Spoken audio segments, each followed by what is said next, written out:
आशा करता हूँ आप सभी लोग बहुत अच्छे होंगे और आपकी तैयारी बहुत अच्छी चल रही होगी। मेरा नाम है प्रशांत और आप देख रहे हैं आपका अपना यूट्यूब चैनल एग्जाम रीच। दोस्तों आज की इस वीडियो पे अपन डिस्कस करेंगे एनएफसी यानी कि न्यूक्लियर फ्यूल कॉम्प्लेक्स में कंडक्ट कराई जाने वाली एग्जाम केमिकल प्लांट ऑपरेटर का एक्सपेक्टेड मॉडल पेपर। आप सभी लोग जानते होंगे कि इसकी एग्जाम डेट आ चुकी है और इसका एग्जाम कब है, 8 जुलाई को है। आपके एडमिट कार्ड भी आ चुके हैं। तो दोस्तों अपन क्या करते हैं, ज़्यादा से ज़्यादा इसके एक्सपेक्टेड मॉडल पेपर को सॉल्व करते हैं जिससे आपकी तैयारी बहुत अच्छी हो सकेगी। ठीक है दोस्तों, तो प्लीज़ आप इस वीडियो को पूरा देखिएगा। दोस्तों वीडियो शुरू करने से पहले मैं आपको प्रीलिम टेस्ट के बारे में कुछ बेसिक इन्फॉर्मेशन दे देता हूँ। दोस्तों प्रीलिम टेस्ट यानी कि स्टेज वन पे आपके 50 क्वेश्चन आते हैं और ये 50 क्वेश्चन 150 मार्क्स के रहते हैं।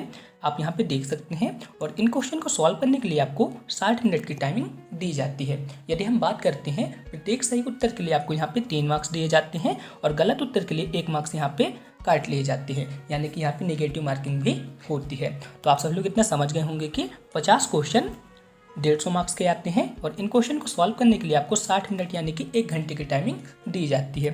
अब हम बात करते हैं किन किन टॉपिक से क्वेश्चन आते हैं। तो मैथ के 20 क्वेश्चन यहाँ पे आते हैं, साइंस के 20 क्वेश्चन आते हैं और जनरल अवेयरनेस करंट अफेयर के यहाँ पे 10 क्वेश्चन पूछे जाते हैं। इस तरह से 50 क्वेश्चन 150 मार्क्स के रहते हैं।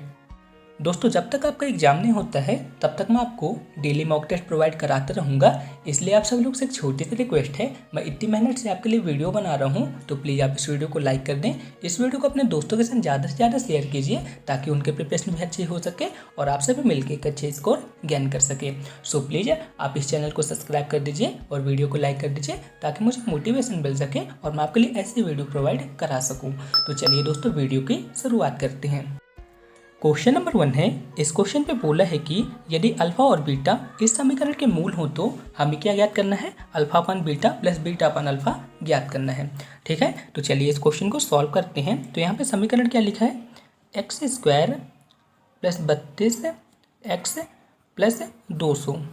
ठीक है, ये एक समीकरण लिखा है, इसके मूल क्या है, अल्फा और बीटा जो है तो इसके मूल हैं। ठीक है, तो आप सभी लोग बताएं यहाँ पे मूलों का योग क्या होगा, यानी कि अल्फा प्लस बीटा यहाँ पे क्या होगा, यानी कि मूलों का योग क्या होगा। तो आप सभी लोग जानते होंगे कि किसी भी समीकरण के मूल क्या होते हैं, अल्फा प्लस बीटा बराबर माइनस बी अपान ए। तो यहाँ पे बी क्या है, 32, तो यहाँ पे क्या लिखेंगे -32 अपान, यहाँ पे ए की वैल्यू कितनी है, 1 है, तो यहाँ पे क्या लिख देंगे, 1 लिख देंगे। इसी तरह से मूलों का गुणनफल क्या होगा, तो यहाँ पे मूलों का गुणनफल क्या होगा, सी अपान ए। तो यहाँ पे सी की वैल्यू कितनी है, 200 है और ए की वैल्यू कितनी है, यहाँ पे 1 है। ठीक है दोस्तों, मैंने यहाँ पे ए बी को यहाँ पे रिलेट किया है, तो आप सब लोग इस समीकरण को तो जानते होंगे, a x square b x plus c बराबर 0। ठीक है, तो इसके मूलों का योग क्या होता है, माइनस बी अपान ए और इसके मूलों का गुणनफल क्या होता है, सी अपान ए। ठीक है, तो आप सब लोग जान गए होंगे कि यहाँ पे मूलों का योगफल कितना है, -32 और गुणनफल कितना है, 200 है। ठीक है, अब हमें क्या ज्ञात करना है, हमें ज्ञात करना है अल्फा अपान बीटा प्लस बीटा अपान अल्फा हमें ज्ञात करना है। तो दोस्तों आपको क्या करना है, यहाँ पे एलसीएम आपको ले लेना है। तो यहाँ पे आप एलसीएम लेंगे तो यहाँ पे कितना आ जाएगा, अल्फा इंटू बीटा, यहाँ पे आ जाएगा अल्फा स्क्वायर और यहाँ पे आ जाएगा बीटा स्क्वायर। ठीक है, इतना आप सभी लोग समझ गए होंगे। और यहाँ पे आपको क्या करना है, अब आपको यहाँ पे सर्वसम का लगा देना है। तो यहाँ पे क्या हो जाएगा, यहाँ पे आ जाएगा अल्फा प्लस बीटा का whole square minus 2 alpha beta और यहाँ पे आ जाएगा अल्फा बीटा आ जाएगा। मैंने आपको अभी क्या बताया था, अल्फा और बीटा का मान कितना था, अल्फा और बीटा का मान आया था 32 आया था, इसका हमें होल स्क्वायर करना पड़ेगा और यहाँ पे 2 लिख दिया। और अल्फा इंटू बीटा का मान कितना आया था, अल्फा इंटू बीटा का मान आया था 200। ठीक है, अभी ये मैंने आपको बताया था और यहाँ पे भी क्या आ जाएगा, 200 आ जाएगा। तो बस आप इसे सॉल्व कर दीजिए, आंसर आ जाएगा। तो आप सभी लोग बताएं 32 का स्क्वायर क्या होगा, तो 32 का स्क्वायर आ जाएगा 1024 और यहाँ पे कितना आ जाएगा, यहाँ पे आ जाएगा 400 और यहाँ पे क्या रहेगा, यहाँ पे तो 200 रहेगा ही। ठीक है, तो यदि हम 1024 से 400 को घटा देते हैं तो कितना आएगा, आप सभी लोग बताएं।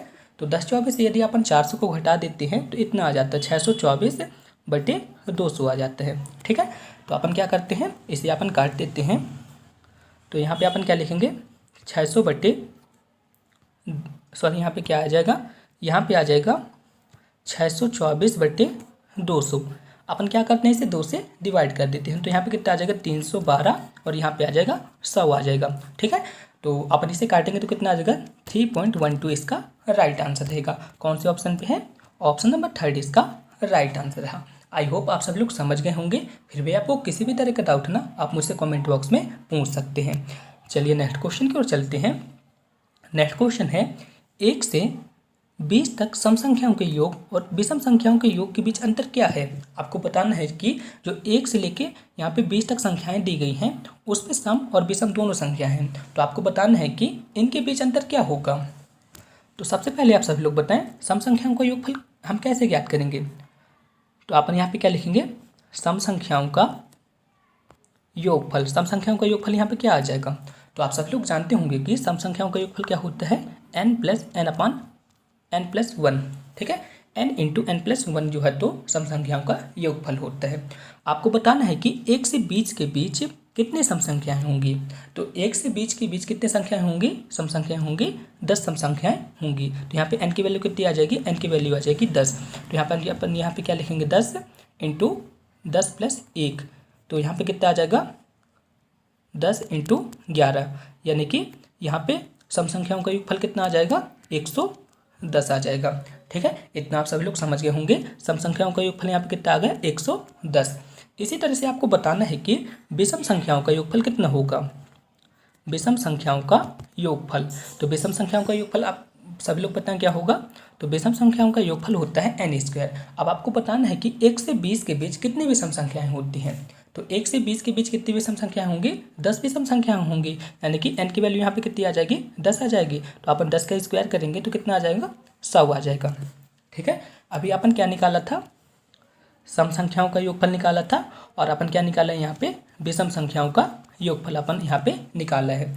तो सम संख्याओं का योगफल कितना आया था 110 और विषम संख्याओं का योगफल कितना आया था 100 आया था। ठीक है, इनको अपन क्या करना है, इसे अपन को माइनस कर देना है। तो यहाँ पे कितना आ जाएगा 10 आ जाएगा, और 10 यही इसका राइट आंसर कहलाएगा। ऑप्शन नंबर 1 इसका राइट आंसर था। चलिए नेक्स्ट क्वेश्चन की ओर चलते हैं। क्वेश्चन नंबर 3 है दोस्तों, इस क्वेश्चन को आपको सिंप्लीफाई करना है। तो दोस्तों मैं आपको हिंट बता देता हूँ, आप उसी के अनुसार सॉल्व कर लीजिएगा। यहाँ पे काफ़ी ज़्यादा टाइम लग जाएगा, इसकी वजह से मैं आपको यहाँ पे सिर्फ हिंट बताऊँगा। दोस्तों सबसे पहले इस क्वेश्चन को अपन को क्या करना पड़ेगा, परिमेकरण करना पड़ेगा। तो चलिए इस क्वेश्चन को परिमेकरण करते हैं। तो अपन यहाँ पे इसे लिख देते हैं।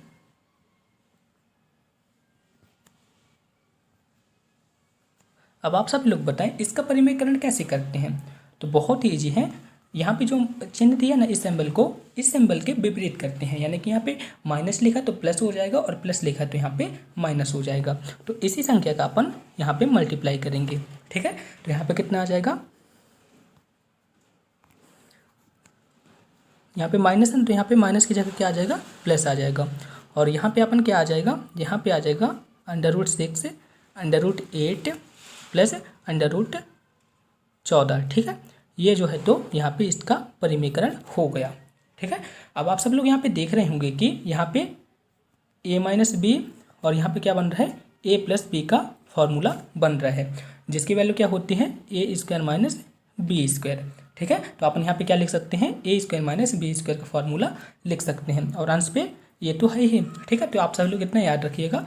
और मैं आपको यहाँ पे फिर से लिख रहा हूँ, तो यहाँ पे कितना आ जाएगा √6 √8 प्लस √14, और यहाँ पे कितना आ जाएगा √6 √8 का होल स्क्वायर माइनस √14 का होल स्क्वायर। ठीक है, इतना आ गया ना दोस्तों। आपको क्या करना है, इसे आपको सिंपली सॉल्व कर देना है। दोस्तों जब आप इसे सॉल्व करेंगे तो आपके पास कुछ इस तरह की वैल्यू आएगी। मैं आपको यहाँ पे लिख के बता देता हूँ। यहाँ पे आ जाएगा 2 √48। ठीक है, आप उसे सॉल्व कर लीजिएगा। उसको सॉल्व करने में काफ़ी टाइम लग सकता था, इसकी वजह मैंने यहाँ पे डायरेक्ट यहाँ पे लिख दिया। ठीक है, और 48 को अपन क्या लिख सकते हैं, 48 को अपन इस तरह से लिख सकते हैं ना 4 √3। ठीक है, इस तरह से लिख सकते हैं ना। तो अपन को क्या करना है 48 को इस तरह से लिख देना है। तो अपन फिर से यहाँ पे लिख रहे हैं √6 √8 प्लस √14, और यहाँ पे अपन क्या लिखेंगे 2 × 4 √3। ठीक है, तो यहाँ पे क्या आ जाएगा, यहाँ पे आ जाएगा 8 √3। अब आपको क्या करना पड़ेगा, अंश और हर में √3 और √3 का मल्टीप्लाई करना पड़ेगा। ठीक है, आप सभी लोग जैसे ही 3 और √3 का गुणा करा देंगे ना तो कुछ इस तरह से आंसर आएगा। यहाँ पे क्या आ जाएगा, √18, यहाँ पे आ जाएगा √23, सॉरी √24 आ जाएगा, और यहाँ पे आ जाएगा √42, और यहाँ पे कितना आ जाएगा, यहाँ पे आ जाएगा 8×24। ठीक है, कौन से ऑप्शन पे दिया है, ऑप्शन नंबर 1 इसका राइट आंसर रहेगा। ठीक है, यदि आपको समझने में किसी भी तरह की प्रॉब्लम आती है तो आप मुझे कमेंट बॉक्स में कमेंट कर सकते हैं। चलिए नेक्स्ट क्वेश्चन की ओर चलते हैं। नेक्स्ट क्वेश्चन है, इस क्वेश्चन को आपको बहुत ध्यानपूर्वक सॉल्व करना पड़ेगा। तो चलिए इस क्वेश्चन को सॉल्व करते हैं। तो क्वेश्चन पे क्या बोला है, 0.5 बार का मतलब क्या होता है, गुणा होता है। तो यहाँ पे कितना आ जाएगा, 0.3 बार, इनका अपन गुणा करा देंगे तो कितना आ जाएगा, 0.15 बार। इस तरह से आ जाएगा ना। इसके बाद अपन को क्या करना है, यहाँ पे भाग वाला है ना, भाग के उस पार वाले को सॉल्व करना है। तो यदि हम 0.7 बार से 0.4 बार को घटा देते हैं तो यहाँ पे कितना आ जाता है, 0.3 बार, और इसका मल्टीप्लाई कैसे कर देते हैं, 0.5 बार से इसका मल्टीप्लाई कर देते हैं। तो यहाँ पे कितना आ जाएगा, यहाँ पे आ जाएगा 0.15 बार आ जाएगा। यहाँ पे मल्टीप्लाई का सिंबल है ना, इसका इससे भाग देंगे तो कितना आ जाएगा, एक ही आ जाएगा। कौन से ऑप्शन पे है, ऑप्शन नंबर 2 इसका राइट आंसर रहेगा। नेक्स्ट क्वेश्चन है, इस क्वेश्चन पे बोला है कि 7 की पावर 22, 7 की पावर 20, 7 की पावर 18, और यहाँ पे क्या बोला है, 7 की पावर 2 का मान हमें ज्ञात करना है। बहुत ही ईजी क्वेश्चन है और आपके एग्जाम पे पूछा जा सकता है। तो इस क्वेश्चन को कैसे सॉल्व करेंगे आप सभी लोग बताएं, लेकिन उससे पहले आप सभी लोग बताएं, जैसे यहाँ पे लिखा है A/B, तो इसका मान क्या होगा। यदि अपन यहाँ पे भाग लिखा ना, भाग को अपन मल्टीप्लाई पे करते हैं तो यहाँ पे क्या होगा, यदि हम भाग को मल्टीप्लाई पे करेंगे ना, जो B है ना, B का व्युत्क्रम हो जाएगा, यानी कि रेसिप्रोकल हो जाएगा। यहाँ पे क्या आ जाएगा, A × 1/B हो जाएगा। ठीक है, इतना आप सभी लोग समझ गए होंगे, इसी का यहाँ पे यूज होगा। ठीक है, जैसे यहाँ पे 7 की पावर 22 है ना, तो अपन 7 की पावर 22 को तो हूबहू वैसे ही लिखा रहने देंगे, लेकिन यहाँ पे भाग का चिन्ह है तो भाग के चिन्ह को अपन गुणा में परिवर्तित करेंगे तो क्या होगा, 1/20 हो जाएगा, और यहाँ पे क्या हो जाएगा, 1/7 की पावर कितनी हो जाएगी, 18 हो जाएगी, और यहाँ पे क्या है हो जाएगा, डैश करके 7 की पावर 2 हो जाएगी। ठीक है, और आप सभी लोग जानते हैं कि गुणा में घातें जो है तो जुड़ती हैं, तो ये गुणा पे घातें क्या होती हैं, जुड़ती हैं। तो यहाँ पे क्या था, 7 की पावर 22। ठीक है, और यहाँ पे अपन क्या कर सकते हैं, गुणा का सिंबल लगा दिए, और यहाँ पे क्या आ जाएगा, 7 की पावर 22, सॉरी 7 की पावर 20 से लेके यहाँ कब तक जा रही है सीरीज, यहाँ पे सीरीज जा रही है 2 तक जा रही है। ठीक है, इस तरह से अपन लिख सकते हैं ना। आप सभी लोग जानते होंगे कि गुणा पे जो घातें रहती हैं जुड़ती हैं। ठीक है, तो आप सभी लोग बताएं 20 से लेके 2 तक की संख्याओं का योग कितना होगा। अभी मैंने आपको बताया था, यहाँ पे जितनी भी संख्याएं होंगी क्या होगी, सम संख्या होंगी, और सम संख्याओं का योगफल कितना होता है, n × n+1। यहाँ पे सम संख्याओं की संख्या कितनी होगी, 10 होगी, और उनका योगफल कितना होगा, यहाँ पे अपन लिखेंगे 10 × 10+1, यानी कि 110 जो है तो सम संख्याओं की संख्या यहाँ पे होगी। तो अपन यहाँ पे क्या लिखेंगे, 7 की पावर 22, और यहाँ पे कितना आ जाएगा, 7 की पावर 110। ठीक है, आई होप आप सभी लोग समझ गए होंगे। और दोस्तों आप सभी लोग ये भी जानते होंगे कि भाग पे घातें जो है तो घटती हैं। जैसे यहाँ पे लिखा a की पावर n और यहाँ पे लिखा a की पावर m, तो इसका मान क्या होगा, a की पावर n - m, इस तरह से होगा ना। आप सभी लोग समझ गए होंगे। तो यहाँ पे क्या लिखा था, यहाँ पे लिखा था 7 की पावर 22, और यहाँ पे क्या लिखा था, यहाँ पे लिखा था 7 की पावर 110। तो इसका मान क्या होगा, 7 की पावर 22 - 110। ठीक है ना, इतना होगा ना। तो यहाँ पे कितना आ जाएगा, 7 की पावर -88, और -88 हटाने के लिए अपन क्या करेंगे, यहाँ पे अपन क्या कर देंगे, इसका रेसिप्रोकल कर देंगे, यानी कि 7 की पावर -88 है ना, इसका अपन रेसिप्रोकल कर देंगे तो यहाँ पे कितना आ जाएगा, यानी कि व्युत्क्रम कर देंगे तो यहाँ पे कितना आ जाएगा, 7 की पावर 188। कौन से ऑप्शन पे है, ऑप्शन नंबर 2 इसका राइट आंसर है। आई होप आप सभी लोग समझ गए होंगे। चलिए नेक्स्ट क्वेश्चन की ओर चलते हैं। नेक्स्ट क्वेश्चन है जो कि बहुत ही ईजी क्वेश्चन है, और आपके एग्जाम पे इस टाइप के क्वेश्चन आ सकते हैं। तो यहाँ पे क्या बोला है, 56 का होल स्क्वायर -44 का होल स्क्वायर, और यहाँ पे लिखा है 12 × a। तो आप सभी लोग बताएं यहाँ पे कौन सा फार्मूला यूज हो रहा है, यहाँ पे कौन सा फार्मूला यूज हो रहा है, a² - b²। इसकी वैल्यू क्या होती है, a - b, और यहाँ पे क्या होता है, a + b होता है। तो यहाँ पे a की वैल्यू कितनी है, a की वैल्यू 56 है, और b की वैल्यू यहाँ पे कितनी है, 44 है। तो अपन यहाँ पे क्या लिख सकते हैं, 56 - 44, और यहाँ पे क्या लिख सकते हैं, 56 + 44, और यहाँ पे अपन क्या लिखेंगे, 12 × a। ठीक है ना, इतना अपन लिख देंगे। अब आप सभी लोग बताएं 56 में से 44 घटाते हैं कितना आता है, 12 आता है, और 56 में 44 को जोड़ देते तो कितना आता है, 100 आता है। और यहाँ पे 12 इंटू ए तो लिखेंगे, तो यहाँ पे क्या लिखेंगे, 12 इंटू 100 बराबर 12 इंटू ए। अब आप सभी लोग काट दीजिए, 12 से 12 घट गया तो ए की वैल्यू कितनी आ गई, ए की वैल्यू आ गई 100। कौन से ऑप्शन पे है, ऑप्शन नंबर 2 इसका राइट आंसर रहा। नेक्स्ट क्वेश्चन है जो कि बहुत ज़्यादा इंपॉर्टेंट है और इस टाइप के क्वेश्चन अक्सर आपके एग्जाम पे पूछे जाते हैं। तो चलिए इस क्वेश्चन को सॉल्व करते हैं। तो दोस्तों इस क्वेश्चन को अपन थोड़ा सा सिंप्लीफाई कर लेते हैं जिससे आप सभी लोग आसानी से समझ सकेंगे। तो अपन क्या कर रहे हैं, इसको दशमलव हटा के लिख देते हैं। तो यहाँ पर कितना आ जाएगा, 1/10 20 30 40 50, ठीक है। दशमलव के बाद 5 जीरो है तो यहाँ पे हमने 5 जीरो लिख दिया। और यहाँ पे कितना आ जाएगा, यहाँ पे डिवाइड है, यहाँ पे कितना आ जाएगा, 1/10,000 आ जाएगा। यहाँ पे कितना आ जाएगा, 1/1000 आ जाएगा। यहाँ पे कितना आ जाएगा, 1/100। और अंत पे कितना आ जाएगा, अंत पे आ जाएगा 1/10 आ जाएगा, ठीक है। मैंने यहाँ पे जैसा लिखा था ना उसी तरह यहाँ पे मैंने लिख दिया है। अब आपको एक रूल यहाँ पे अप्लाई होगा। रूल क्या है, जैसे कि आप सब लोग जानते हैं कि जैसे यहाँ पे लिखा है a डिवाइड बाई b, तो यदि अपन इसे मल्टीप्लाई पे करते हैं तो यहाँ पे क्या हो जाता है, a इंटू 1/b, ठीक है ना, इस तरह से हो जाता है ना।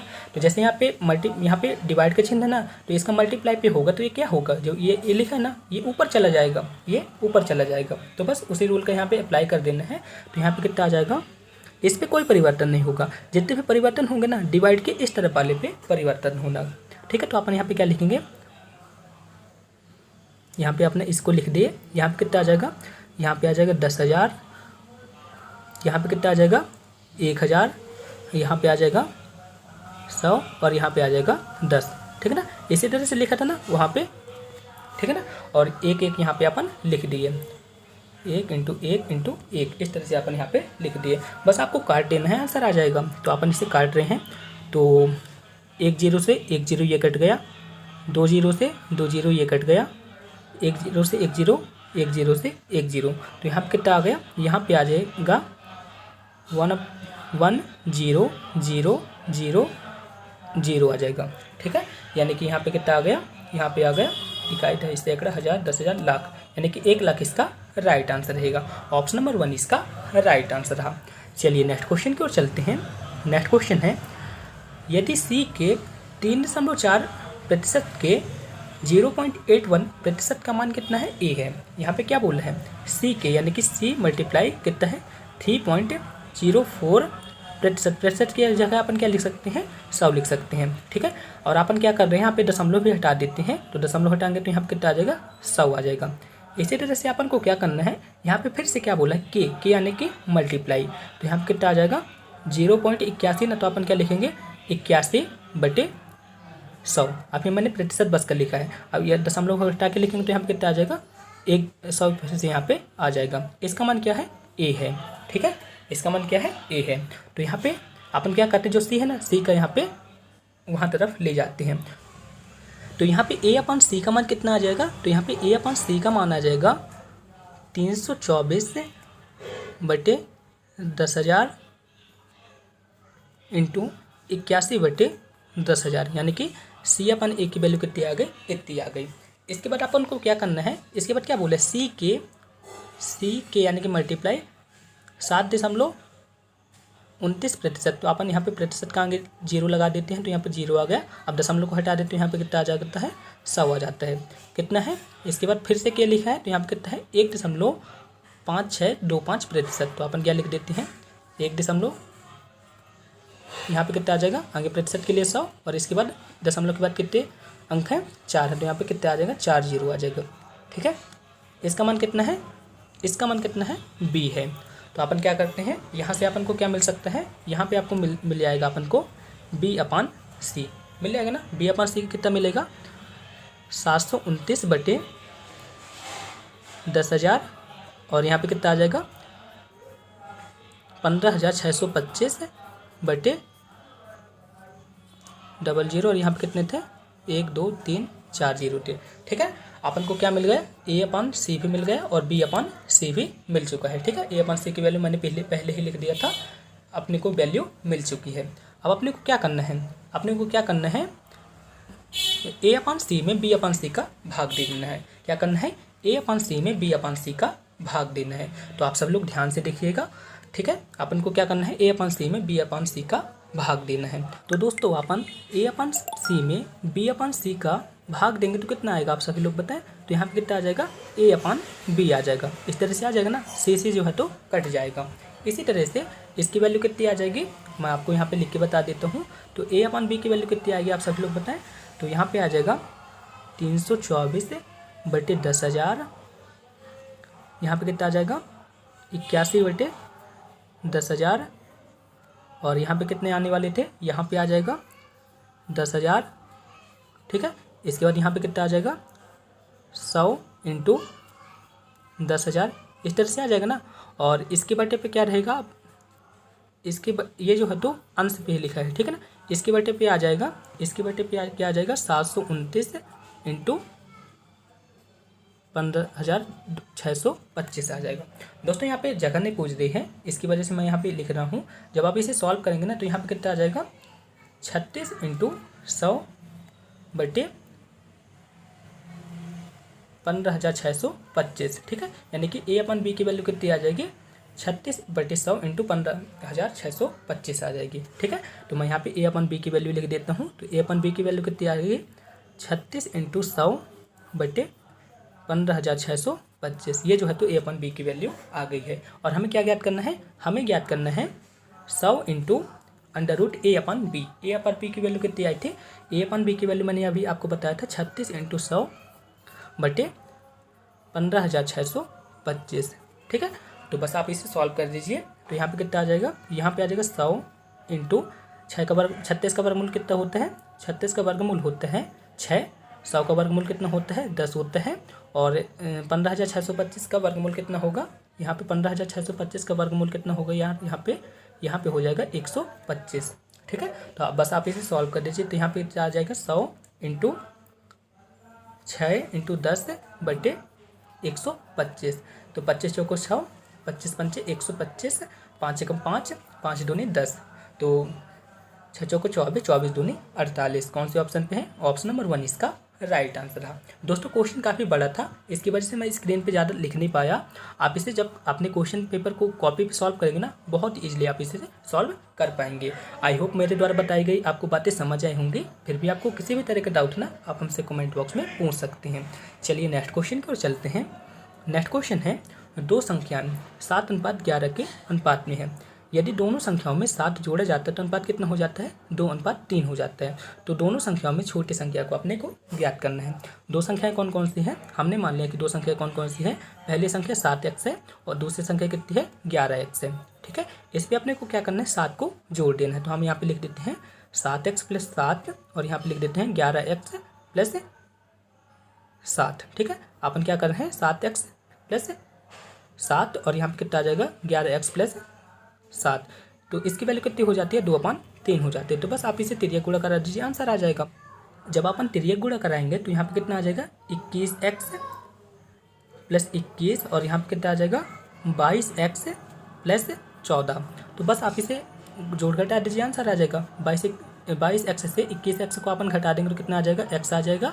और 21 से 14 को घटा देंगे तो कितना आ जाता है, 7 आ जाता है। यानी कि x की वैल्यू कितनी आ गई, 7 आ गई थी, ठीक है। अब आप सभी लोग बताएं, ये दोनों अनुपात पे अपन क्या माने थे, एक को माने थे 7x और दूसरे को क्या माने थे, 11x माने थे। इस पे छोटा कौन है, 7 है। तो 7x की वैल्यू कितनी आ जाएगी, x की वैल्यू को आप अभी ज्ञात किए हैं, x की वैल्यू कितनी है, 7 है। तो x की वैल्यू को यहाँ पे रख देते हैं तो कितना आ जाएगा, 49 जो है तो इसका राइट आंसर रहेगा, ठीक है। 49 इसकी छोटी संख्या है। ऑप्शन नंबर 1 इसका राइट आंसर रहा। नेक्स्ट क्वेश्चन है, इस क्वेश्चन पे क्या बोला है, इस क्वेश्चन पे हम को बताना है कि क्वेश्चन मार्क्स के स्थान पे यहाँ पे क्या आएगा। तो आप सब लोग इसे ध्यान से देखिएगा, बहुत ईजी है, आप सब लोग इसे सॉल्व करने की कोशिश कीजिए। तो चलिए इस क्वेश्चन को सॉल्व कर लेते हैं। जैसे अपन क्या करते हैं, 1 का स्क्वायर करते हैं और उसमें अपन 1 जोड़ देते हैं तो कितना आ जाता है, 2 आ जाता है। इसी तरह से अपन क्या करते हैं, 2 का स्क्वायर करते हैं और उसमें 2 को जोड़ देते हैं तो कितना आ जाता है, 6 आ जाता है, ठीक है। इसी तरह से अपन 3 का स्क्वायर करते हैं और उसमें 3 को अपन जोड़ देते हैं, कितना आ जाता है, 12 आ जाता है, ठीक है। आई होप आप सभी लोग समझ गए होंगे। और इसी तरह से अपन क्या करते हैं, 4 का स्क्वायर करते हैं और उसमें 4 को अपन जोड़ देते हैं तो कितना आ जाता है, 20 आ जाता है, ठीक है। इसके बाद भी अपन इसे ट्राई करते हैं तो कितना आ जाता है, 5 का स्क्वायर करते हैं फिर 5 को जोड़ देते हैं तो कितना आ जाता है, 30 आ जाता है, ठीक है। तो इस तरह से अपन जान लिया कि यहाँ पे इस तरह का रूल अप्लाई हो रहा है। तो कौन बी इसका राइट आंसर रहेगा। कौन से ऑप्शन पे है, ऑप्शन नंबर 2 इसका राइट आंसर रहा। नेक्स्ट क्वेश्चन है, नेक्स्ट क्वेश्चन जो कि इंपॉर्टेंट भी है और आपके एग्जाम पे पूछा भी जा सकता है। तो क्वेश्चन पे क्या बोला है, 4 sin theta minus 3 cos theta बराबर कितना है, 0 है। तो थोड़ा सा अपन इसे सिंप्लीफाई कर लेते हैं। तो यहाँ पे कितना आ जाएगा, 4 sin थीटा बराबर 3 cos थीटा, ठीक है। इस तरह से आ जाएगा ना। तो अपन यहाँ पे कर सकते हैं, यहाँ पे अपन कर सकते हैं, यहाँ पे अपन कर सकते हैं साइन थीटा बटे कॉस थीटा, और यहाँ पे कितना आ जाएगा, यहाँ पे अपन आ जाएगा 3/4 आ जाएगा। अब आप सभी लोग बताएं साइन थीटा बटे कॉस थीटा क्या होता है, टेन थीटा होता है, और टेन थीटा की वैल्यू कितनी आ गई है, 3/4 आ गई है, ठीक है। जैसे मैंने यहाँ पे एक त्रिभुज बना दिया, ठीक है, और यहाँ पे टेन थीटा की वैल्यू कितनी है, टेन थीटा की वैल्यू यहाँ पे आई है 3/4। अब आप सभी लोग बताएं टेन थीटा क्या होता है, टेन थीटा होता है लंब बटे आधार, ठीक है, लंब बटे आधार होता है। तो लंब की वैल्यू यहाँ पे कितनी आ गई है, 3 आ गई है, और आधार की वैल्यू कितनी है, 4 है। तो कर्ण की वैल्यू कितनी आ जाएगी, यानी कि यहाँ पे अपन पाइथागोरस में लगा देते हैं। तो यहाँ पे कर्ण की वैल्यू आ जाएगी 5, ठीक है। इतना आप सभी लोग समझ गए होंगे। तो अपन क्या करते हैं, तो यहाँ पे आप सभी लोग बताएं सेक थीटा का मान कितना होगा, सेक थीटा का मान क्या होगा। सेक थीटा मतलब क्या होता है, कॉस का उल्टा। तो कॉस मतलब क्या होता है, आधार बटे कर्ण। तो सेक थीटा क्या होगा, कर्ण बटे आधार। कर्ण क्या है यहाँ पे 5 है, और आधार क्या है 4 है, ठीक है।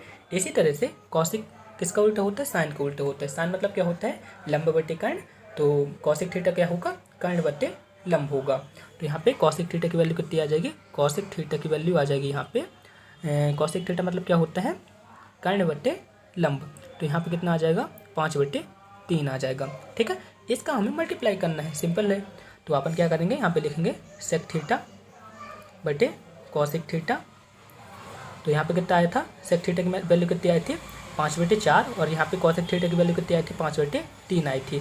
तो अपन 5 और 5 का आपस में गुणा करा तो कितना आता है, 25 आ जाता है, और 4 और 3 का आपस में गुणा करेंगे तो 12 आ जाता है। कौन से ऑप्शन पे है, ऑप्शन नंबर 20 इसका राइट आंसर है। चलिए नेक्स्ट क्वेश्चन की ओर चलते हैं। बहुत ही ईजी क्वेश्चन है, चलिए इस क्वेश्चन को सॉल्व करते हैं।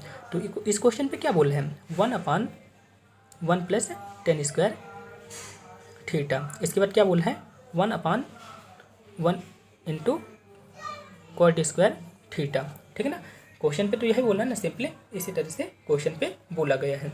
तो आप सब लोग बताएं कि यहाँ पे टेन थीटा का उल्टा क्या होता है, टेन थीटा का उल्टा क्या होता है, 1/cot थीटा, या फिर cot थीटा का उल्टा क्या होता है, 1/tan थीटा होता है, ठीक है। इस तरह से मैं आपको बता रहा हूँ, cot थीटा का उल्टा क्या होता है, 1/tan थीटा होता है, ठीक है। तो आपको सिंपली इसी को यहाँ पे रख देना है। तो यहाँ पे क्या आ जाएगा, यहाँ पे आ जाएगा 1/tan² थीटा प्लस 1 × 1 प्लस, यहाँ पे अपन क्या कर रहे हैं, इसका उल्टा कर रहे हैं। तो यहाँ पे कितना आ जाएगा, कॉट का उल्टा 10 आ जाएगा। तो यहाँ पे कितना आ जाएगा, tan² थीटा आ जाएगा, ठीक है। मैंने उसका उल्टा कर दिया, इसलिए यहाँ पे tan² थीटा आ चुका है। तो बस आप इसे सॉल्व कर दीजिए, आंसर आ जाएगा। अब इसका अपन क्या करते हैं, एलसीएम यहाँ पे ले लेते हैं। जब इसका एलसीएम लेंगे तो यहाँ पे कितना आ जाएगा, tan² theta plus 1/tan² theta, और अंश पे क्या है, एक तो है ही, और यहाँ पे ये जो है तो यहाँ पे लिखा ही है। तो यहाँ पे क्या होगा, ये जो है तो ऊपर चला जाएगा। तो यहाँ पे कितना आ जाएगा, 1/1 tan² थीटा प्लस यहाँ पे कितना आ जाएगा, tan² थीटा, और यहाँ पे कितना आ जाएगा, 1 + tan² थीटा आ जाएगा। अब आप देख रहे होंगे कि ये सेम है और ये भी सेम है, यानी कि अपन यहाँ पे क्या कर सकते हैं, एलसीएम ले सकते हैं। तो जब अपन एलसीएम लेंगे तो यहाँ पे कितना आ जाएगा, 1 + tan² थीटा, और यहाँ पे कितना आ जाएगा, 1 + tan² थीटा। इसको अपन काटेंगे तो कितना आ जाएगा, 1 आ जाएगा। कौन से ऑप्शन पे है, ऑप्शन नंबर 2 इसका राइट आंसर है। चलिए नेक्स्ट क्वेश्चन की ओर चलते हैं। दोस्तों इस क्वेश्चन को आप सब लोग ध्यान से समझिएगा, इजी क्वेश्चन है, और आपके एग्जाम पे भी इस टाइप के क्वेश्चन पूछे जा सकते हैं। आप इस पर गलतियाँ मत करना, क्योंकि यहाँ पे बॉल्ड मस्का रूल यहाँ पे अप्लाई होता है। तो चलिए इन क्वेश्चन को सॉल्व करते हैं। तो सबसे पहले मैं एक एक स्टेप करके इन्हें सॉल्व करूँगा, तो आप इन्हें ध्यान से देखिएगा। तो मैं अपन क्या कर रहे हैं, यहाँ पे सबसे पहले इस वाले क्वेश्चन को सॉल्व कर रहे हैं। तो यहाँ पे क्या लिखेंगे, 9 + 7 / 4 × 4, ठीक है। तो अपन यहाँ पे क्या कर सकते हैं, यहाँ पे अपन लिख सकते हैं 9 + 7/4 4 इंटू 4, तो यहाँ पे कितना आ जाएगा, 4 4 कट जाएंगे तो 9 और 7 कितना हो गया, यहाँ पे 16 हो गया। ठीक है, यानी कि मैंने इस वाले क्वेश्चन को सॉल्व कर लिया, तो यहाँ पे कितना आया है, 16 आया है। आप सब लोग याद रखिएगा। इसी तरह से आपको क्या करना है, इस वाले क्वेश्चन को सॉल्व करना है। तो जब अपन इस वाले क्वेश्चन को सॉल्व करते हैं तो यहाँ पे कितना आ जाता है, ऑफ मतलब क्या होता है, गुणा होता है। ठीक है, मैंने इसे सॉल्व कर दिया, तो यहाँ पे कितना आ जाएगा, यहाँ पे आ जाएगा 10 भागिते 10, तो यहाँ पे कितना आ जाएगा 1। और इसके बाद फिर क्या लिखा है, ऑफ। ऑफ मतलब क्या होता है, मल्टीप्लाई, यानी कि गुणा होता है। अब इस क्वेश्चन को सॉल्व करते हैं अपन, तो यहाँ पे क्या क्या लिखा है। ठीक है, अब आप सभी लोग को याद रखना है, इसका वैल्यू कितनी आई थी, 16 आई थी, इसकी वैल्यू कितनी आई थी, 1 आई थी। अब आपको क्या करना है, इस वाले क्वेश्चन का हल करना है। तो यहाँ पे कितना आ जाएगा, 7 इंटू 7 मल्टीप्लाई 7, ऑफ मतलब क्या होता है, गुणा, प्लस 7 डिवाइड बाई 7 इंटू 7।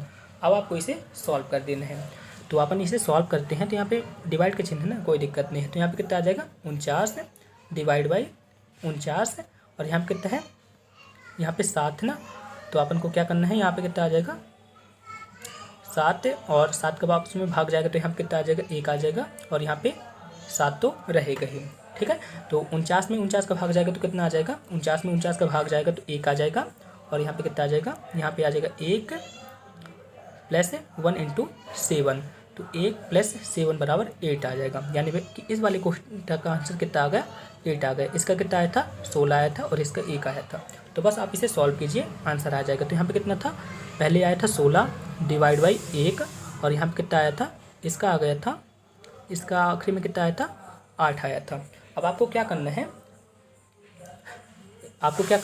16 पे 8 का भाग देना है। ठीक है, तो 16 पे अपन 8 का भाग देंगे तो कितना आ जाएगा, 2 आ जाएगा। कौन से ऑप्शन पे है, ऑप्शन नंबर 4 इसका राइट आंसर है। नेक्स्ट क्वेश्चन है, इस क्वेश्चन पे क्या बोल रहे हैं, यदि 4 के पहले 8 गुणज का औसत कितना है, x है, तो अपने को x स्क्वायर की वैल्यू ज्ञात करना है। तो चलिए इस क्वेश्चन को सॉल्व करते हैं। तो सबसे पहले आप सब लोग बताएं, गुणज का मतलब क्या होता है। तो गुणज का मतलब क्या होता है, उसका मल्टीप्लाई। तो जैसे 4 का पहला मल्टीप्लाई कितना होगा, 4 होगा, इसके बाद क्या होगा 8, इसके बाद क्या होगा 12, इसके बाद होगा 16, इसके बाद होगा 20, इसके बाद 24, इसके बाद 28, और इसके बाद क्या होगा 32 होगा। ठीक है, इसका अपने को क्या करना है, औसत निकालना है। तो औसत कैसे निकालेंगे, यहाँ पे क्या है, कितनी संख्याएं यहाँ पे लिखी गई हैं, यहाँ पे संख्याएं लिखी गई हैं, 8 संख्याएं लिखी गई हैं। तो इसका औसत अपन कैसे निकालेंगे, 1 2 3 4, 1 2 3 4। ठीक है, तो इसका औसत क्या आ जाएगा, इसका औसत आ जाएगा 16 प्लस 20, इसका माध्य जो है तो इसका औसत आ जाएगा। तो इसका माध्य कितना आ जाएगा, 16 और 20 को अपन को जोड़ देते हैं तो कितना आ जाता है, 36 आ जाता है। 36 में अपन 2 का भाग देंगे तो कितना आ जाएगा, 18 आ जाएगा। ठीक है, यानी कि इसका औसत कितना आ जाएगा, इसका औसत आ जाएगा 18, और एक्स स्क्वायर की वैल्यू कितनी आ जाएगी तब, यानी कि 18 का होल स्क्वायर।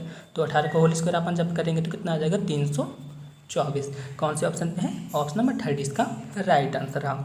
चलिए नेक्स्ट क्वेश्चन की ओर चलते हैं। नेक्स्ट क्वेश्चन है, 2 वर्गों का परिमाप कितना है, 20 सेंटीमीटर और 48 सेंटीमीटर है। तीसरे वर्ग का क्षेत्रफल इन वर्गों के क्षेत्रफल के योग के बराबर है। तो हमें तीसरे वर्ग का परिमाप हमें ज्ञात करना है। तो चलिए इन क्वेश्चन को सॉल्व करते हैं। तो यहाँ पे 2 वर्ग मैं यहाँ पे बना देता हूँ। पहला वर्ग हो गया और ये दूसरा वर्ग है। ठीक है, पहले वर्ग का परिमाप कितना है, पहले वर्ग का परिमाप है 20। तो आप सभी लोग बताएं वर्ग का परिमाप क्या होता है। तो वर्ग का परिमाप होता है 4 इंटू भुजा होता है। ठीक है, और यहाँ पे 20 तो दिया ही है। तो पहले वर्ग की भुजा कितनी आ जाएगी, तो पहले वर्ग की भुजा आ जाएगी, कितनी आ जाएगी 20 में यदि अपन 4 का भाग देंगे तो कितना आ जाएगा, 5 आ जाएगा। इसी तरह से दूसरे वर्ग का परिमाप कितना बताया गया है, दूसरे वर्ग का परिमाप बताया गया है 48। कितना बताया गया है, 48 बताया गया है। और परिमाप कितना होता है, 4 इंटू भुजा होता है ना। तो एक भुजा की वैल्यू यहाँ पे कितनी आ जाएगी। तो यहाँ से अपने को ज्ञात हो गया कि पहले वर्ग की एक भुजा कितनी है, 5 सेंटीमीटर है, और दूसरे वर्ग की भुजा कितनी है, 12 सेंटीमीटर है। अब क्वेश्चन पे क्या बोला, ध्यान से पढ़िएगा। यहाँ पे बोला तीसरे वर्ग का क्षेत्रफल इन वर्गों के क्षेत्रफल के योग के बराबर है, यानी कि तीसरा वाला जो वर्ग है ना, बड़ा वाला, इसका क्षेत्रफल इन वर्गों के क्षेत्रफल के योग के बराबर है। अब आप सभी लोग बताएं, वर्ग का क्षेत्रफल क्या होता है, भुजा इंटू भुजा होता है। और पहले वर्ग की भुजा कितनी थी, 1, 5 थी, तो इसका क्षेत्रफल क्या होगा, 5 का स्क्वायर। इसी तरह से दूसरे वर्ग की एक भुजा कितनी थी, 12 थी, तो इसका क्षेत्रफल कितना होगा, 12 स्क्वायर होगा। और तीसरे वर्ग की भुजा कितनी होगी हमें ज्ञात करना है, तो यहाँ पे अपन क्या लिख देते हैं, भुजा स्क्वायर लिख देते हैं। तो यहाँ पे कितना आ जाएगा, यहाँ पे आ जाएगा भुजा स्क्वायर बराबर, यहाँ पे कितना आ जाएगा 25, और यहाँ पे कितना आ जाएगा 144। तो यहाँ पे कितना आ जाएगा, यहाँ पे आ जाएगा भुजा बराबर अंडर रूट 169। तो एक भुजा की वैल्यू कितनी आ जाएगी, यहाँ पे एक भुजा की वैल्यू आ जाएगी 13, ठीक है ना। यानी कि जो तीसरा वाला वर्ग है ना, इस तीसरे वाले वर्ग की एक भुजा कितनी आ गई, 13 सेंटीमीटर आ गई, ठीक है ना। अब क्वेश्चन पे क्या बोले, तीसरे वर्ग का परिमाप, यानी कि तीसरे वर्ग का हमें परिमाप करना है। और परिमाप क्या होता है वर्ग का परिमाप होता है 4 इंटू भुजा। और भुजा हमने ज्ञात की है अभी, भुजा कितनी आई थी, भुजा आई थी 13, तो यहाँ पे 13 लिख देते हैं। तो तीसरे वर्ग का परिमाप कितना हो जाएगा, 13 इंटू 4 बराबर 52, ठीक है। कौन से ऑप्शन पे है, ऑप्शन नंबर 3 इसका राइट आंसर है। आई होप आप सभी लोग समझ गए होंगे। यदि आपको इस पर ज़रा सा भी डाउट है तो आप हमें कमेंट बॉक्स में कमेंट कर सकते हैं। चलिए नेक्स्ट क्वेश्चन की ओर चलते हैं। नेक्स्ट क्वेश्चन है, यदि px को jx से विभाजित किया जाता है तो शेषफल ज्ञात कीजिए। तो बहुत ईजी क्वेश्चन है। आपको क्या करना है, आपको यहाँ पे लिखना है x - 2 बराबर 0। तो यहाँ पे क्या हो जाएगा, x की वैल्यू कितनी आ जाएगी, 2 आ जाएगी। इस 2 की वैल्यू को यहाँ पे पुट कर देना है। तो अपन यहाँ पे 2 की वैल्यू को यहाँ पे पुट कर रहे हैं, तो यहाँ पे कितना आ जाएगा, यहाँ पे आ जाएगा p कोष्टक पे 2 आ जाएगा, 2 की पावर q, 2 की पावर 2, यहाँ पे 2 + 2 आ जाएगा। यहाँ पे कितना आ जाएगा 8, 4, और यहाँ पे कितना आ जाएगा 4। तो यहाँ कितना आ जाएगा, P2 की वैल्यू यहाँ पे कितनी आ जाएगी, P2 की वैल्यू यहाँ पे आ जाएगी 16। कौन से ऑप्शन पे है, ऑप्शन नंबर 2 इसका राइट आंसर है। नेक्स्ट क्वेश्चन है, इस क्वेश्चन पे क्या बोल रहे हैं, वह छोटी से छोटी संख्या ज्ञात कीजिए जिसे 87,375 में से घटाने पर वह पूर्णतया 698 से विभक्त हो। तो चलिए इस क्वेश्चन को सॉल्व करते हैं। दोस्तों मैं आपको बता दूं, इस टाइप का क्वेश्चन आपके एग्जाम पे एक पूछा ही जाता है, तो आप इसे सॉल्व कर लीजिएगा। तो चलिए इस क्वेश्चन को सॉल्व करते हैं। तो जब भी इस टाइप का क्वेश्चन आता है ना, तो आप उनको क्या करना है, जैसे यहाँ पे संख्या क्या है 87,375 को आपको क्या करना है, 698 से डिवाइड कर देना है, यानी कि भाग दे देना है। तो जो भी इसका शेषफल आएगा ना, तो इसे अपन भाग देंगे तो शेषफल कितना आ जाएगा, शेषफल आएगा 125, ठीक है। यही इसका राइट आंसर कहलाएगा। कौन से ऑप्शन पे है, ऑप्शन नंबर बी इसका राइट आंसर रहेगा। दोस्तों आप इसे भाग करके देख लीजिएगा, शेषफल इतना ही आएगा। चलिए नेक्स्ट क्वेश्चन की ओर चलते हैं। नेक्स्ट क्वेश्चन है, 1000 में से निम्नलिखित में से किसको जोड़ने पर अंतिम संख्या 36 से पूर्णतया विभक्त होती है। हूबहू वैसे ही क्वेश्चन है। इस क्वेश्चन पे कैसे सॉल्व करेंगे, जैसे अपन 10,000 पे अपन को किसके भाग देना है, 36 का भाग देना है। तो जब अपन 10,000 पे 36 का भाग देंगे तो शेषफल कितना आ जाएगा, शेषफल आ जाएगा 28, ठीक है। शेषफल कितना आ गया 28। अब आपको देखना है कि 28 पे यदि अपन 28 को जोड़ते हैं तो कितना आ जाता है, 28 + 28 कितना आ जाता है 56, जो कि 36 से डिवाइड नहीं है। इसके बाद बात आती है 28 पे अपन 32 को जोड़ देते हैं तो कितना आता है 60, जो कि 36 से डिवाइड नहीं है। अब बात किसकी आती है, 28 पे यदि अपन 44 को जोड़ देते हैं तो कितना आता है 72 आता है, जो कि 36 से डिवाइड है। तो कौन सा ऑप्शन सही रहेगा, ऑप्शन नंबर 3 इसका राइट आंसर रहेगा, यानी कि 44 इसका राइट आंसर रहेगा। नेक्स्ट क्वेश्चन है, दोस्तों इस क्वेश्चन को मैं आपको हिंट के रूप में बताऊंगा, आप इसे सॉल्व कर लीजिएगा। जैसे यहाँ पे क्या बोला है, 3x - 5y बराबर 8 √3 - 4, ठीक है। ये इक्वेशन नंबर 1 है और ये इक्वेशन नंबर 2 है। तो अपन इक्वेशन नंबर 2 से अपन क्या करते हैं, तो इक्वेशन नंबर 2 से x की वैल्यू कितनी आ जाएगी, x की वैल्यू आ जाएगी 2 √3 + y। x की वैल्यू ये आ गई ना, ये वाली x की वैल्यू को समीकरण 1 पे पुट कर देना है, ठीक है। 1 पे पुट करेंगे आप तो यहाँ पे कितना आ जाएगा, y की वैल्यू आ जाएगी 2 - √3, ठीक है। y की वैल्यू आ गई। अब इस y की वैल्यू को फिर से इस पे रख देना, इसको अपन समीकरण 3 मान लेते हैं, तो समीकरण 3 में फिर से रख देते हैं। तो x की वैल्यू कितनी आ जाएगी, x की वैल्यू आ जाएगी 2 + √3, ठीक है। तो x की वैल्यू कितनी आ जाएगी 2 + √3 और y की वैल्यू कितनी आ गई 2 - √3, ठीक है। अब आपको x और y की वैल्यू पता चल गई है ना, तो आप इस फॉर्मूले पे मान रख दीजिए, आंसर आ जाएगा। जैसे यहाँ पे क्या लिखा है, X square minus Y square, तो इसकी वैल्यू कितनी आ जाएगी, एक्स प्लस वाई, और यहाँ पे कितना आ जाएगा, एक्स प्लस वाई। और इसके बाद क्या है, इसके बाद है इसका मान कितना आ जाएगा, एक्स प्लस वाई का होल क्यूब माइनस 3xy, और यहाँ पे कितना आ जाएगा, एक्स प्लस वाई। ठीक है, इस पर आप मान रख दीजिए, इसका आंसर आएगा। और आंसर इसका कितना आ जाएगा, इसका आंसर आ जाएगा 2√10/13। ठीक है, ऑप्शन नंबर 2 इसका राइट आंसर रहेगा। नेक्स्ट क्वेश्चन है, इस क्वेश्चन पे आपको क्या करना है, इसकी वैल्यू को आपको ज्ञात करना है। तो यहाँ पे क्या लिखा है, X cube Y cube plus Z cube minus 3xyz। ठीक है, ये लिखा ना। इस पर यदि अपन 2 का गुणा करा देते हैं तो यहाँ पे क्या बनता है, यहाँ पे बनता है एक्स प्लस वाई का cube plus y plus z का cube plus z plus x का क्यूब। ठीक है, और यहाँ पे क्या रहेगा, minus 3xy plus y plus z plus x. ठीक है, ये जो है तो इसका फॉर्मूला रहेगा।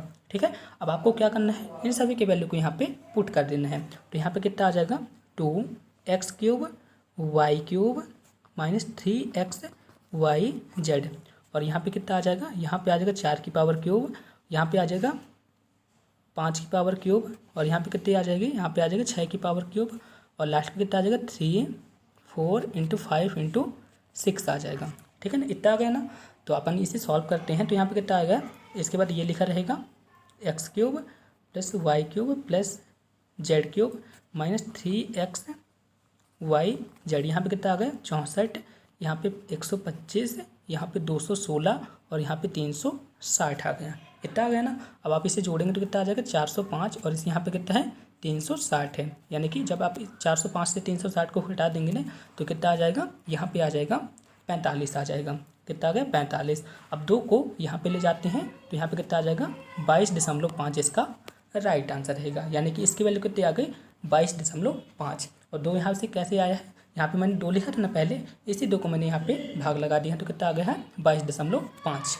ठीक है, आई होप आप सभी लोग समझ गए होंगे। दोस्तों अब साइंस के क्वेश्चन आ गए हैं, तो चलिए साइंस के क्वेश्चन को भी सॉल्व करते हैं। तो साइंस का पहला क्वेश्चन है, एक अम्ल एक पदार्थ है, तो आपको बताना है कि यदि मैं आपसे सिंपल वे पे पूछूं कि अम्ल क्या होते हैं, तो आपका आंसर क्या रहेगा, एक प्रोटॉन दान करता है वह अम्ल कहलाता है, एक इलेक्ट्रॉन युग्म को जो स्वीकार करता है उसे अम्ल कहते हैं, जो जल पे घुल के H पॉजिटिव आयन देते हैं उसे भी अम्ल कहते हैं। तो इसका राइट आंसर क्या होगा, उपरोक्त सभी। चलिए नेक्स्ट क्वेश्चन की ओर चलते हैं। ऊष्मा की इकाई क्या है, आपको बताना है कि ऊष्मा की इकाई क्या होती है। तो ऊष्मा की इकाई क्या होती है, जूल होती है। ऑप्शन नंबर 3 इसका राइट आंसर रहा। नेक्स्ट क्वेश्चन है, एक एंगस्ट्रॉम का मान कितना होता है। आपको बताना है कि एक एंगस्ट्रॉम का मान माइक्रोन पे कितना होता है। तो एक एंगस्ट्रॉम का मान माइक्रोन पे कितना होता है, 10⁻⁻4 माइक्रोन होता है। यदि मीटर पे पूछता तो मीटर पे कितना होता है, 10⁻6 मीटर होता है। इतना आप सभी लोग को याद रखना है। यहाँ पे क्या बोला, माइक्रोन पे पूछे ना, तो 10⁻4 ही रहेगा। चलिए नेक्स्ट क्वेश्चन की ओर चलते हैं। नेक्स्ट क्वेश्चन है, वह उपकरण जिसके द्वारा यह परीक्षण किया जाता है किसी वस्तु में आवेश का चालन कर रही है या नहीं कर रही है के रूप में जाना जाता है। यदि मैं आपसे पूछूं कि ऐसा कौन सा उपकरण है जिससे यह पता लगाया जाता है कि वह वस्तु आवेश का चालन कर रही है या फिर नहीं कर रही है, तो उस वस्तु को किस नाम से जाना जाता है, विद्युतदर्शी के नाम से जाना जाता है। चलिए नेक्स्ट क्वेश्चन की ओर चलते हैं। नेक्स्ट क्वेश्चन है, निम्नलिखित में से कौन सी सामग्री बहुत कठोर है और बहुत ही कोमल है। तो बताइए इस क्वेश्चन का राइट आंसर क्या होगा। आप सब लोग सोचिए। तो इसका राइट आंसर रहेगा नाइक्रोम। नाइक्रोम जो है तो बहुत ही कठोर है और बहुत ही कोमल है। चलिए नेक्स्ट क्वेश्चन की ओर चलते हैं। नेक्स्ट क्वेश्चन है, इस क्वेश्चन पे क्या बोला है, किसके अनुसार समान ताप एवं दाब पर गैस के आयतन पे अणुओं की संख्या समान होती है। तो किसके अनुसार होता है, एवोगाड्रो नियम के अनुसार। एवोगाड्रो नियम क्या कहता है, समान ताप एवं दाब पर गैसों के आयतन पे अणुओं की संख्या समान होती है। तो ऑप्शन नंबर 1 इसका राइट आंसर रहेगा। दोस्तों यहाँ पे चार्ल्स का नियम आता है। तो चार्ल्स का नियम क्या बोलते हैं, स्थिर दाब पर किसी गैस का आयतन परम ताप के समानुपाती होते हैं। ठीक है, स्थिर दाब पर क्या होता है, किसी गैस का आयतन परम ताप के समानुपाती होते हैं। किसके दाब पर, स्थिर दाब पर होते हैं। इसके बाद बायल का नियम क्या बोलते हैं, नियत ताप पर किसी गैस का आयतन उसके दाब के व्युत्क्रमानुपाती होते हैं। ठीक है, यहाँ पे लिख दिया मैंने नियत ताप पर, नियत ताप पर किसी गैस का आयतन उसके दाब के व्युत्क्रमानुपाती होता है, ये गॉल का नियम कहता है। और ग्राम का विसरण नियम क्या बोलता है? समान ताप एवं दाब पर गैस के विसरण की दर उसके घनत्व के वर्गमूल के व्युत्क्रमानुपाती होती है, ये ग्राम का नियम कहता है। ठीक है, तो इसका राइट आंसर क्या होगा? किसके अनुसार समान ताप एवं दाब पर गैसों के आयतन में अणुओं की समान संख्या होती है? एवोगाड्रो नियम के अनुसार। ऑप्शन नंबर 1 इसका राइट आंसर रहा। नेक्स्ट क्वेश्चन है, क्लोरीन की अंतिम कक्षा में कितने इलेक्ट्रॉन होते हैं? आप सभी लोग बताएं, क्लोरीन का परमाणु क्रमांक कितना होता है? 17 होता है। ठीक है, तो इसका इलेक्ट्रॉनिक विन्यास कितना होगा? 2 8 7। तो इसके अंतिम कक्षा में कितने इलेक्ट्रॉन होंगे? 7 होंगे। ठीक है, ऑप्शन नंबर 1 इसका राइट आंसर रहा। नेक्स्ट क्वेश्चन है, एसी को डीसी में परिवर्तित करने के लिए किस उपकरण का प्रयोग किया जाता है? किस उपकरण का प्रयोग किया जाता है? डिस्टकारी का प्रयोग किया जाता है। आपको बताना है कि ऐसा कौन सा उपकरण है जिससे यांत्रिक ऊर्जा को विद्युत ऊर्जा में परिवर्तित किया जाता है। इसका आंसर आप हमें कमेंट बॉक्स में बताएंगे। चलिए नेक्स्ट क्वेश्चन की ओर चलते हैं। निम्नलिखित में से कौन सी गैस ज्वलनशील है? तो आप सभी लोग बताएं, इसका राइट आंसर क्या हो सकता है? तो इसका राइट आंसर रहेगा हाइड्रोजन। हाइड्रोजन तो ज्वलनशील गैस है। नेक्स्ट क्वेश्चन है, निर्वात में प्रकाश की गति कितनी होती है? तो निर्वात पर प्रकाश की गति कितनी होती है? 10 × 10⁸ मीटर प्रति सेकंड जो है तो निर्वात पर प्रकाश की गति होती है। नेक्स्ट क्वेश्चन है, इस क्वेश्चन पे क्या बोला है? सोडियम का रासायनिक प्रतीक क्या होता है? तो सोडियम का रासायनिक प्रतीक क्या होता है? Na होता है। यदि मैं इससे परमाणु क्रमांक की बात करता हूँ तो इसका परमाणु क्रमांक कितना होता है? 11 होता है। अब बात आती है SI यानी कि सिलिकॉन। सिलिकॉन का परमाणु क्रमांक कितना होता है? 14 होता है। इसी तरह से पारे का परमाणु क्रमांक कितना होता है? 80 होता है। और टिन का परमाणु क्रमांक कितना होता है? 50 होता है। इतना आप सब लोग को याद रखना है। चलिए नेक्स्ट क्वेश्चन की ओर चलते हैं। आवर्त सारणी किस पर आधारित है? तो आधुनिक आवर्त सारणी जो है तो किस पर आधारित है? परमाणु क्रमांक पर आधारित है। नेक्स्ट क्वेश्चन है, बैरोमीटर एक उपकरण है। आपको बताना है कि बैरोमीटर का उपयोग क्यों किया जाता है? तो क्यों किया जाता है? वायुमंडलीय दबाव को नापने के लिए बैरोमीटर का प्रयोग किया जाता है। ऑप्शन नंबर 4 इसका राइट आंसर रहा। नेक्स्ट क्वेश्चन है, मिल्क ऑफ मैग्नीशियम का पीएच मान कितना होता है? यहाँ पे क्या बोला है? Milk of magnesium. तो मिल्क ऑफ मैग्नीशियम जो है तो क्षारीय प्रकृति का रहता है, तो स्वाभाविक सी बात है इसका पीएच मान जो है तो 7 से ज़्यादा होगा। तो इसका पीएच मान कितना होगा? इसका पीएच मान होगा 10.5। ठीक है, तो इसका पीएच मान कितना होगा? 10.5 होगा। और रक्त का पीएच मान कितना होता है? 7.4। ठीक है, और शुद्ध जल का पीएच मान कितना होता है? 7 होता है। नेक्स्ट क्वेश्चन है, निम्न में से किस रंग का प्रकाश सबसे कम बिखरता है? तो कौन सा प्रकाश सबसे कम बिखरता है? लाल रंग का प्रकाश जो है तो सबसे कम बिखरता है, यानी कि इसकी तरंगदैर्घ्य सर्वाधिक होती है। चलिए नेक्स्ट क्वेश्चन की ओर चलते हैं। नेक्स्ट क्वेश्चन है, प्रत्येक सेंटीमीटर 10 समान भाग में विभाजित रहते हैं। आपको बताना है कि जैसे मैंने यहाँ से लेके 1 सेंटीमीटर की लाइन खींच दी। आपको बताना है कि इस सेंटीमीटर की लाइन पे कितने भाग को हमने समान रूप से बांटा है, समान 10 भाग में बांटा है। जैसे यहाँ पे 1 2 3 4 5 6 7 8 9 और यहाँ पे 10 मैंने कर दिया। तो ये कितने भाग पे बटी हुई है? 10 भाग पे बटी हुई है। तो इसे अपन क्या कहते हैं? इसको अपन कहते हैं मिलीमीटर। इसको अपन क्या कहते हैं? मिलीमीटर कहते हैं। ठीक है, तो इसका राइट आंसर क्या रहेगा? इसका राइट आंसर रहेगा ऑप्शन नंबर 4। ठीक है, प्रत्येक सेंटीमीटर पे मिलीमीटर नामक 10 समान भाग पे होते हैं। ठीक है, ऑप्शन नंबर 4 इसका राइट आंसर रहेगा। बहुत ईजी है और आप सभी लोग जानते भी होंगे।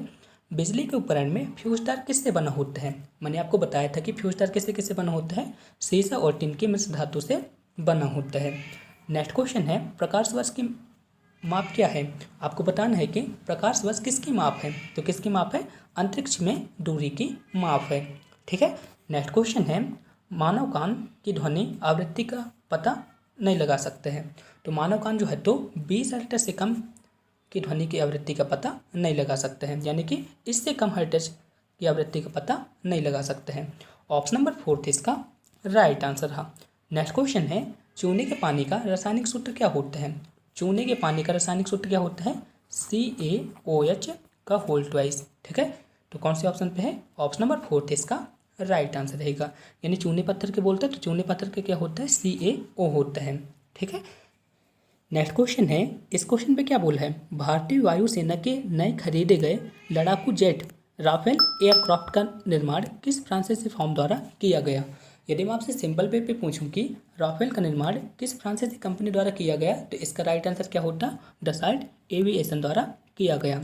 ठीक है, ऑप्शन नंबर 4 इसका राइट आंसर है। चलिए नेक्स्ट क्वेश्चन की ओर चलते हैं।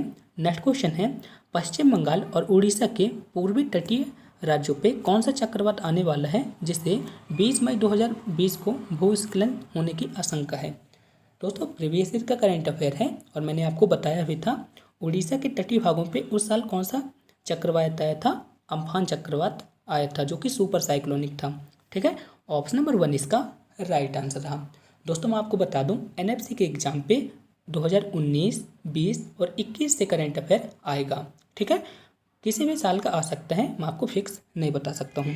चलिए नेक्स्ट क्वेश्चन की ओर चलते हैं।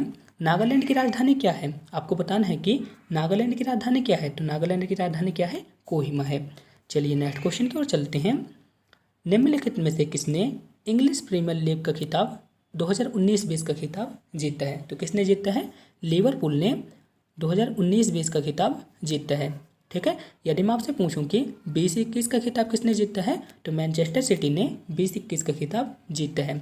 और इंग्लिश प्रीमियर लीग में क्या खेला जाता है? फुटबॉल खेला जाता है। चलिए नेक्स्ट क्वेश्चन की ओर चलते हैं। डिफेंस एक्सपो 2020 का आयोजन कहाँ पे किया जाएगा? कहाँ पे किया जाएगा? लखनऊ पे किया जाएगा। ऑप्शन नंबर 2 इसका राइट आंसर रहा। नेक्स्ट क्वेश्चन है, भारतीय राज्य सिक्किम अंतर्राष्ट्रीय सीमाओं से सटा हुआ है। तो आपको बताना है कि जो सिक्किम राज्य है अपना, तो किन किन देशों से सटा हुआ है? तो ऊपर तरफ क्या है? चीन है, यहाँ पे नेपाल है और यहाँ पे भूटान है। ठीक है, नेक्स्ट क्वेश्चन है, इस क्वेश्चन पे क्या बोला है? जो भूटान की महिलाएं होती हैं वे कौन सा पारंपरिक पोशाक पहनती हैं? तो कौन सा पारंपरिक पोशाक पहनती हैं? कीरा। ठीक है, कीरा पहनती हैं। ऑप्शन नंबर 4 इसका राइट आंसर रहेगा। यदि यहाँ पे पूछ लेता कि भूटान के पुरुष कौन सा पारंपरिक पोशाक पहनते हैं, तो उसका राइट आंसर क्या रहता? घो। ठीक है दोस्तों, नेक्स्ट क्वेश्चन है। इस क्वेश्चन पे क्या बोला है? राज्यसभा का अध्यक्ष कौन होता है? तो राज्यसभा का अध्यक्ष जो है तो भारत का उपराष्ट्रपति होता है। ऑप्शन नंबर 1 इसका राइट आंसर रहेगा। दोस्तों आप सभी लोग मुझे बताएं कि वर्तमान में भारत के उपराष्ट्रपति कौन से हैं और किस क्रम के हैं। ठीक है, इसका आंसर मुझे कमेंट बॉक्स में बताइएगा आप। नेक्स्ट क्वेश्चन की ओर चलते हैं। भारत का नियंत्रक और महालेखक परीक्षक कौन है? आपको बताना है कि भारत का नियंत्रक और महालेखक परीक्षक कौन है, यानी कि CAG कौन है? तो कौन है? गिरीश चंद्र मुर्मू जी हैं। ऑप्शन नंबर 1 इसका राइट आंसर रहेगा। ठीक है दोस्तों, यदि आपको इस वीडियो का PDF प्राप्त करना है तो आप हमारे टेलीग्राम ग्रुप से जुड़ सकते हैं। मेरे टेलीग्राम ग्रुप का नाम है एग्जाम रेज, आप सब लोग देख सकते हैं। मेरे फेसबुक ग्रुप का नाम है एग्जाम रेज और मेरे इंस्टाग्राम ID का नाम है एग्जाम रेज। आप सब लोग इन प्लेटफॉर्म से जुड़ के इस वीडियो का PDF प्राप्त कर सकते हैं। और इन सभी प्लेटफॉर्म पर मैं रेगुलर क्विज़ेस कराता हूँ जो आपके एग्जाम के लिए बहुत ज़्यादा इंपॉर्टेंट है। दोस्तों यदि आपको एग्जाम से रिलेटेड किसी भी तरह की प्रॉब्लम आती है तो आप हमसे इस मेल पे संपर्क कर सकते हैं। थैंक यू, जय हिंद, वंदे मातरम। दोस्तों अगर आपको इस वीडियो का PDF प्राप्त करना है तो आप हमारे टेलीग्राम ग्रुप से जुड़ सकते हैं। लिंक मैंने इस वीडियो के डिस्क्रिप्शन में दे दी है, आप वहां से जाके इस वीडियो का PDF प्राप्त कर सकते हैं। दोस्तों हमारी यह वीडियो आपको कैसी लगी प्लीज़ कमेंट बॉक्स में बताएं। इस वीडियो को अपने दोस्तों के साथ ज़्यादा से ज़्यादा शेयर करें ताकि उनके प्रिपरेशन भी अच्छी हो सके। मिलते हैं नेक्स्ट वीडियो पे, तब तक के लिए थैंक यू।